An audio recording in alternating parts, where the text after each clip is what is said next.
Kota Tegal yang berada di Provinsi Jawa Tengah dikenal sebagai negeri poci. Menilik sejarahnya, kebiasaan minum teh masyarakat Tegal berakar dari negeri Tiongkok dan menjadi tradisi turun-temurun yang masih dilestarikan hingga saat ini.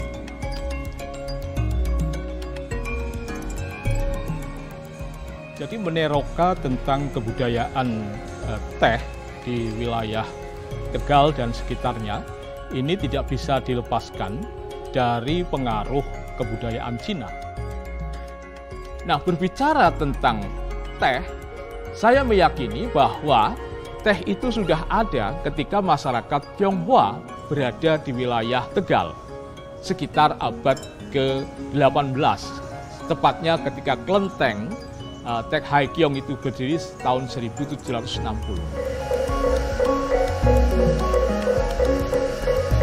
Tetapi secara komersialisasi untuk produk tanaman teh itu baru direalisasikan ketika teh sebagai tanaman komersial itu untuk dijadikan politik yang disebut dengan kultur stelsel itu. Tetapi yang menarik dalam perkembangan selanjutnya bahwa budidaya tanaman teh ini hanya dikenal di masyarakat Priangan. Tetapi kemudian ada beberapa tempat di sekitar wilayah Tegal dan sekitarnya itu di Brebes, kemudian di Batang, itu juga dikembangkan tanaman teh secara komersial melalui apa yang disebut dengan kultur stelsel.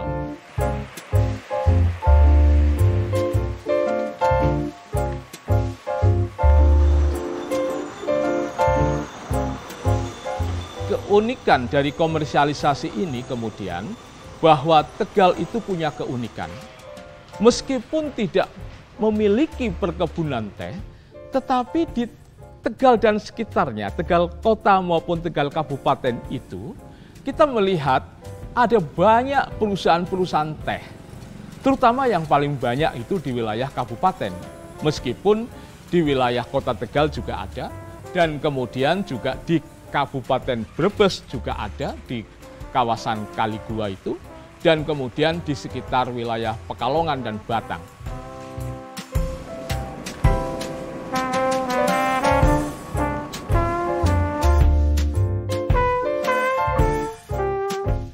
Munculnya perkebunan teh kemudian diikuti oleh berdirinya pabrik-pabrik pengolahan teh di Jawa Tengah yang kepemilikannya didominasi oleh etnis Tionghoa.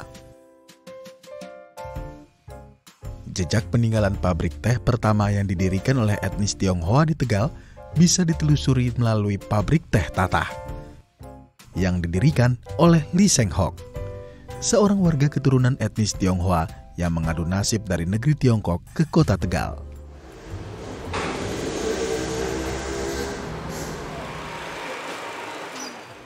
Aku atas nama Li Cisin atau disebut Agung Sugiarto adalah generasi ketiga dari pendiri teh Tatah Li Seng Hok. Menurut cerita dari para leluhur, kakek itu pertama datang di Indonesia sebagai imigran tanpa modal. Dan dengan tekad yang kuat akhirnya muncul cita-cita pengen perusahaan teh. Zaman kejayaannya waktu itu kakek kan menguasai lokal, udah lokal, terus ada insting masuk kalau kakek bisa megang Jakarta, kakek akan lebih berjaya lagi. Jadi kakek dengan semangat kejar ke Jakarta, tapi lupa lokalnya vakum. Padahal di lokal itu sudah bermunculan perusahaan-perusahaan yang duplikat daripada pabrik teh.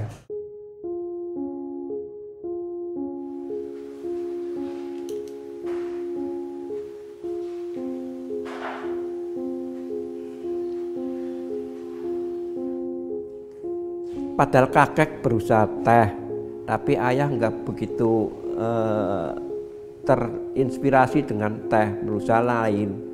Sang kakek ngomeli sama ayahku, loh ini yang berpotensi bagus, kamu yang kerjakan, kamu yang potensi kecil. Tapi waktu itu kan sang ayah belum terinspirasi dengan teh. Begitu kakek meninggal baru nyadari, terlambat udah. Pada tahun 1928, teh Tatah mengalami puncak kejayaannya. Sayangnya, sejak 1956, pamor teh Tatah menurun akibat persaingan bisnis. Padahal, dulu bisa mendapatkan konsumen sampai Jakarta. Sejak saat itu, teh Tatah hanya menjual teh untuk pasar lokal hingga pabriknya tutup pada 1975. Di sini adalah tempat teh yang udah dimasak dari sono, taruh di sini, didinginkan sampai semalam, esoknya baru dimasak lagi dengan dicampur melati ataupun gambir, tergantung kebutuhan dari pasar. Nah, di sini diolah difermentasi. Kira-kira mulai difermentasi jam 10 malam sampai pagi jam 5. Fermentasi baru dibuka, terus dimasak lagi ke belakang sana. Setelah nggak produksi lagi, ini gudang kayak anggurin gitu loh. Barangkali niat dulu sih ada rencana mau bikin sarang lawet gitu, tapi ternyata gagal.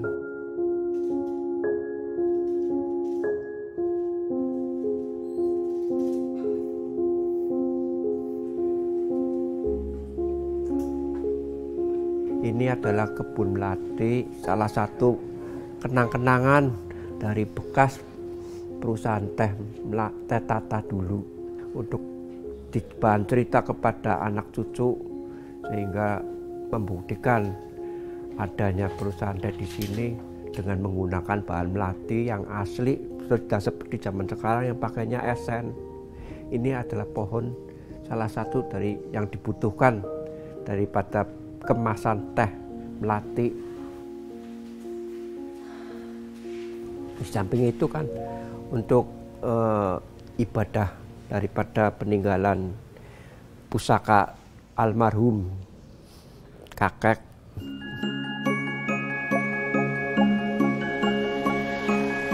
Seiring waktu, industri teh yang dipelopori oleh etnis Tionghoa terus mengalami kemajuan pesat di Kota Tegal, khususnya di wilayah Slawi. Salah satunya terlihat pada pendirian usaha Teh Wangi yang dikelola oleh keluarga Sugiharto Sosrojoyo yang telah dirintis sejak tahun 1940.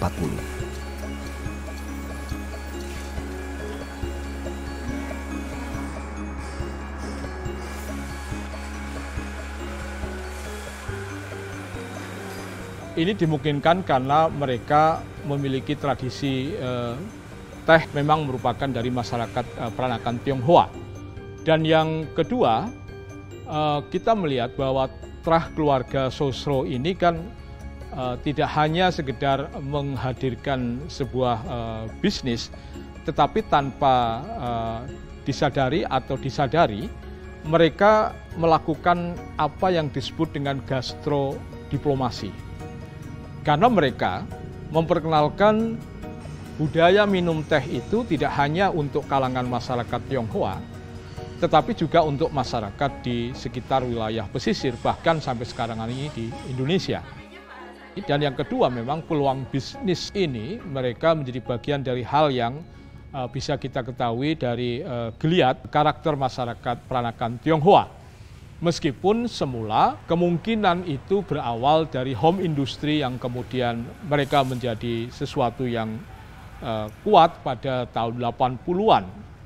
Meskipun kita ketahui berdirinya terah keluarga Sosrojoyo ini dikatakan masih relatif baru dalam pengertian memperkenalkan itu dibandingkan dengan pada saat komoditas teh itu diambil oleh pemerintah kolonial dalam sistem kultur style sel itu.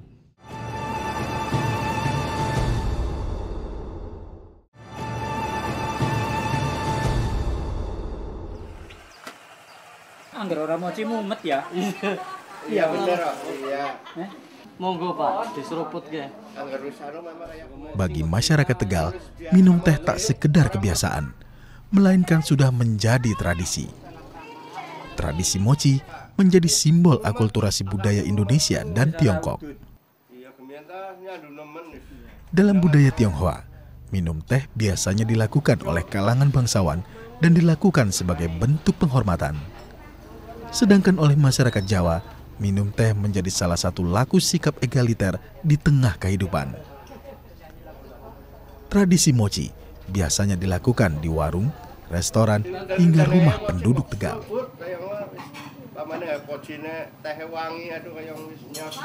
Dan kalau saya lihat, kalau jujur, mochi itu bukan minuman rakyat dalam arti massa.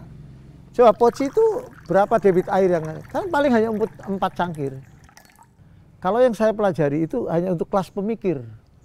Maka ada istilah cangkir, kirata bahasa, dicancang pemikir, pikiran. Nah, kalau buruh pada umumnya, minumnya itu dengan teko, ketel. Di antara buruh yang cerdas, diminta solusi, inovasi, ide-ide cerdasnya oleh majikan. Nah, itulah yang mochi. Kan debitnya hanya untuk 4 orang. Kelompok terpilih mochi. Nah, seiring situasi nggak aman, udahlah bebas mochi itu siapa saja. Tapi saya meyakini mochi itu elit awalnya. Meskipun teh itu adalah kuliner yang diadopsi dari kebudayaan Tionghoa, tetapi masyarakat pesisir memiliki kreativitas tersendiri di dalam perjamuan minum teh. Di antaranya adalah setiap kali perjamuan minum teh itu tidak menggunakan waktu-waktu tertentu. Jadi mereka minum teh bisa digelar kapan saja. Ini berbeda dengan kebudayaan minum teh yang ada di wilayah Inggris atau Eropa ya, atau Amerika, bahkan di Jepang. Tetapi di masyarakat pesisir ini minum teh itu bisa pagi, bisa siang, dan bisa malam. Jadi tidak ada waktu khusus tertentu untuk perjamuan teh. Kemudian lokal jenius atau kreativitas yang berikutnya adalah bahwa ketika minum teh itu ada pendampingnya, yaitu gula, khususnya adalah gula batu. Kemudian yang paling penting lagi adalah pada saat jamuan minum teh itu, wahana yang digunakan adalah poci. Nah, masyarakat penyuka teh itu akan menyukai bukan poci yang baru, tetapi justru poci yang lama. Istilahnya di dalam poci itu kehitaman pekat, gelengak. Gelengak itu karena ada timbunan teh yang sudah bertahun-tahun. Bahkan mereka akan mengapresiasi kalau sudah ngelengak dengan kerak teh itu, dan kemudian pocinya buntung, itu mereka malah akan menyukai.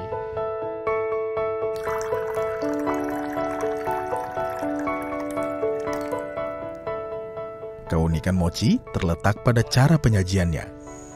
Gula batu tidak boleh diaduk, melainkan sengaja dibiarkan larut tercampur dengan sendirinya. Inilah karakter penyajian yang menghasilkan cita rasa mochi. Ibaratnya hari ini Anda nyuguh tamu, kemudian tehnya dingin, kemudian agak pucat, itu gagal sesuai yang diidealkan oleh orang Tegal. Maka nas gitel dan atau was gitel itu akronim wangi sepet. Sepet itu jangan terlalu bening dong, kok pelit amat. Wangi sepet, legi itu manis, kental. Was gitel atau nas gitel itu betul. Jadi ketika nggak panas pun nggak ideal, maka wangi sepet, legi gitu. Nas itu panas. Memang panas itu kan menyegarkan kan. Sebenarnya pesan yang terwadai dalam pikiran mochi, hidup itu jangan instan utopianisme, kayak sulapan. Sek topi tuang, mesti butuh waktu untuk lebih pekat. Kemudian begitu itu nuangnya nggak langsung ditumpahkan kan, cer itu loh. Nah, benturan antara gula batu dan cangkir yang panas teh itu filosofi hidup itu keras. Tapi bersabar bersama proses, nanti akan menyadap menyemuanya. Jadi filosofi secara umum, kamu harus bersabar bersama proses. Nggak mungkin Anda lahir terus loncat tinggi, ya bertahap lah. Mochi juga gitu. Ada gula batu yang keras, dituangkan, kan nggak langsung manis karena masih digoyang-goyang, hidupnya begitu. Setelah itu baru menemukan yang ideal.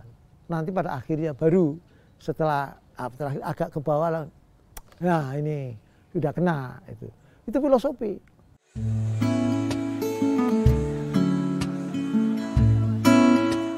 Mochi merupakan panggung sosial.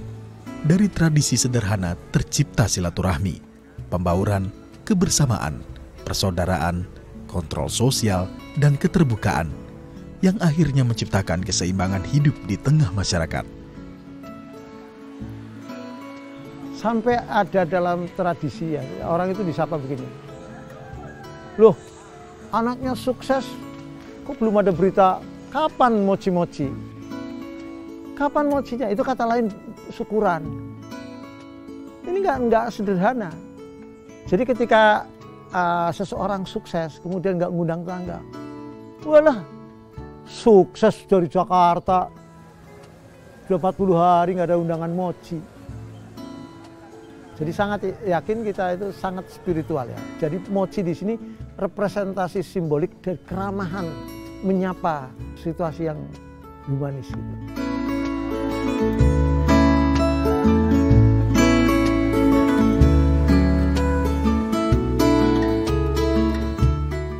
Nah, sesuatu yang indah ini dalam menjadi media komunikasi, mengapa nggak dilestarikan? Konsep pelestarian dan pengembangan yang diintroduksi Undang-Undang Kebudayaan kan agar dilestarikan, apalagi punya konteks sosial tadi.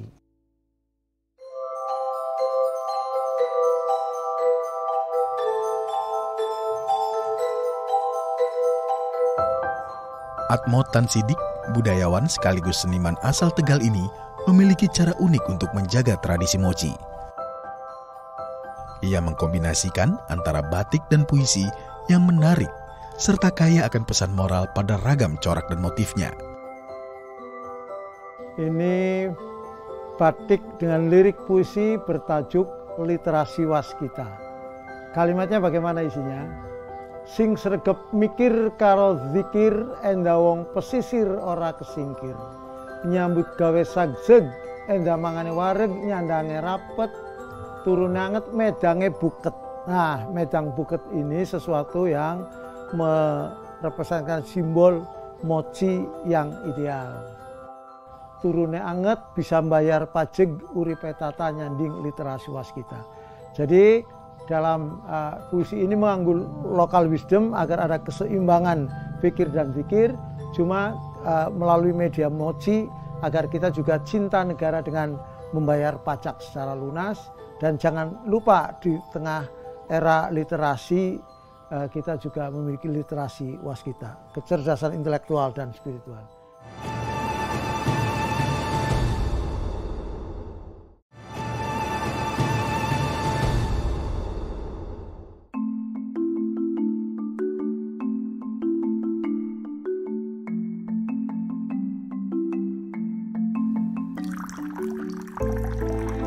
Tradisi minum teh di kota Tegal selain menjadi sebuah budaya, juga menjadi denyut nadi perekonomian Kota Bahari. Tradisi mochi mendorong tumbuhnya kolaborasi antara pabrik teh dengan industri gula batu, poci tanah liat, dan masyarakat pecinta teh, yang merujuk pada terserapnya ribuan tenaga kerja lokal. Teh salah satunya itu adalah yang saya amati itu tidak hanya bergerak dalam satu titik kaum pemodal atau pemilik atau owner, tetapi ada aspek lain. Ada konsumen. Nah, rata-rata konsumen yang menggilai teh ini adalah masyarakat kebanyakan. Ini. Kemudian berjalannya teh itu kan ditopang oleh para pekerja. para pekerja inilah yang kemudian menghidupi sebuah dinamika perkembangan industri teh. Tetapi yang saya ini luput dari amatan kita, bahwa melalui teh ini menjadi sarana upaya merekatkan dan sebagai diplomasi kebudayaan melalui kuliner, atau kita melihat keberadaan keluarga Sosrojoyo dan keluarga-keluarga lainnya yang bergerak di bidang industri teh ini, yaitu menghadirkan nuansa gastrodiplomasi tidak hanya bagi masyarakat di Indonesia, tapi bahkan di luar negeri dengan beranjak dari kemasan bahan baku teh. Dan teh ini akhirnya menjadi teh sebagai kuliner yang populer. Bahkan baik Kota Tegal maupun Kabupaten Tegal itu kan mengukuhkan teh ini sebagai bagian ikon kuliner. Yang semestinya ini juga perlu untuk dicatatkan sebagai warisan budaya tak benda atau WPTB di bidang kuliner selain tahu aci.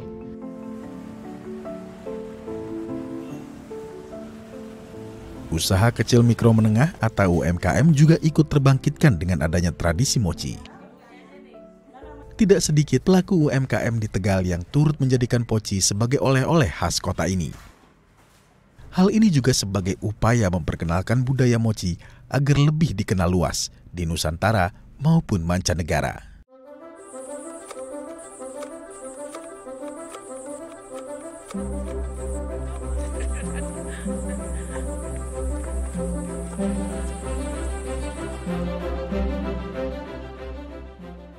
Dari secangkir teh, mengalir tradisi yang kemudian secara cerdas digunakan oleh masyarakat Tegal sebagai alat untuk terus merawat nilai kesetaraan, keterbukaan, dan keakraban, yang dalam istilah Tegal disebut Jakwir Cetem. Jadi sangat indah ketika alkulturasi budaya ini dilanjutkan. Paling tidak adalah melalui media kuliner, melalui media kebudaya mochi ini, nggak ada persoalan etnis ketika mochi itu.